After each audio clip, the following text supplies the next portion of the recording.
Hi everyone, and welcome to Shukin Science. In this video, I'll introduce how to use a tool known as Punnett squares to solve problems to figure out the probabilities of producing offspring with specific geno and phenotypes. Now, these are called monohybrid crosses because we're just going to be tracing one specific trait through generations to solve these problems. If you'd like to look at tracing multiple traits through generations, then check out some of my next videos on dihybrid crosses.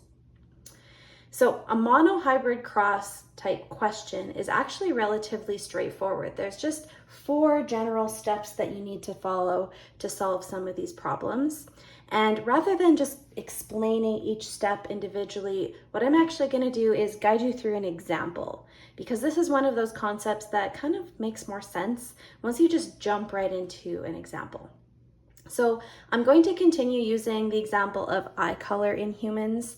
And again, I want to remind you that technically eye color is not a Mendelian trait because there are several different genes that determine eye color, especially when we start thinking about green eyes. However, I always find that it's a nice, simple one for students to picture because it's just eye color. So we're going to stick with it because in humans, if we're just talking about brown versus blue eyes, that is mostly due to a single gene.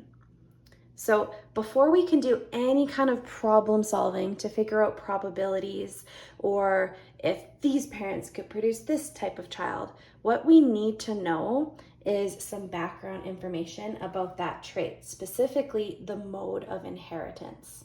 So we need to understand whether the gene that we're talking about is carried on an autosome or a sex chromosome, because that is going to change the way we approach our problem solving. In this case, it does tell us that the gene for eye color is carried on an autosome. And it's also telling us that brown eyes are determined by the dominant allele on that chromosome, whereas blue eyes are determined by the recessive allele on that chromosome. So we have the mode of inheritance. Brown eyes are autosomal dominant, whereas blue eyes are autosomal recessive. Once we have that background information, then we also need to be able to determine the genotypes of the parents in our problem. In this case, they're not directly giving us the genotypes, but they are giving us the phenotypes. And based on that, we should be able to deduce what the genotypes are. So in this example, it tells us we have a blue-eyed woman. And because we know that blue eyes are the recessive trait, we automatically know that the woman must have 2 recessive alleles. There's no other options. That is her genotype. However, it then goes on to tell us that she's expecting a child with a brown-eyed man. Now that is problematic because brown eyes are the dominant trait. There's actually 2 different genotypes that this man could have. He could either be homozygous dominant or he could be heterozygous. And based on the information they've provided us here, we actually don't know which one he is. So we have no way of solving this problem. And so when you're given a question like this, they always need to provide extra information so that you could narrow this down. In this case, we're going to pretend that the question actually says a heterozygous brown-eyed man, meaning this would be his genotype. So once we know the genotypes of the parents involved in this cross, then we can set up what's called a Punnett square or Punnett grid to help us answer this question and predict the probability of their children having blue eyes. And that's where our last 2 steps come into play. So this is the cross that we are conducting. We have the blue-eyed woman expecting a child with the brown-eyed man, who we just added in here is heterozygous. And now you can decide what letters to use. B's are good letters because the capital letter looks different than the lowercase one, but you could use any letter that kind of met that qualification. And so what we're going to do is imagine when this blue-eyed woman went to make her gametes, her egg cells. Remember, gametes are haploid. So for this particular trait, half of her eggs would have received this recessive allele, and the other half would have received this one. Same thing for the man's sperm cells. When this man went to make his sperm cells, for this particular trait, half would have received his dominant allele, and then the other half would have received his recessive allele. And so what we're actually going to do is, once we've separated these alleles, we're going to put them on a grid. And we're going to put each parent on opposite sides of this grid.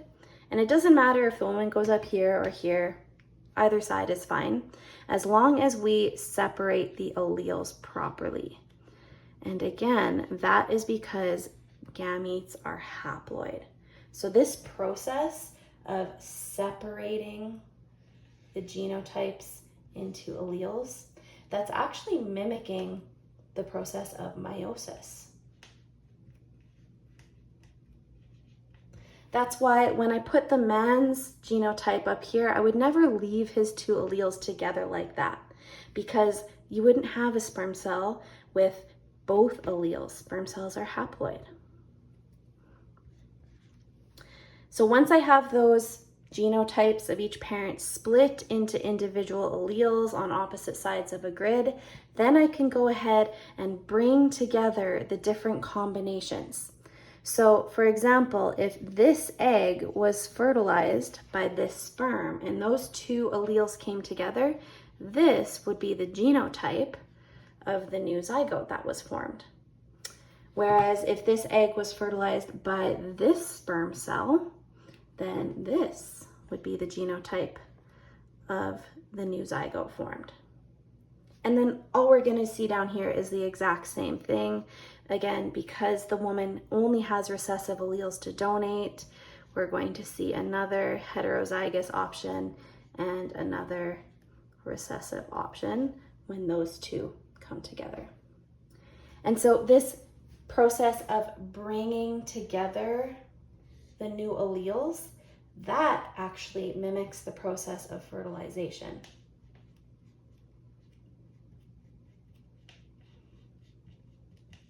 So what we have now are all of the potential genotypes of the children produced by this couple.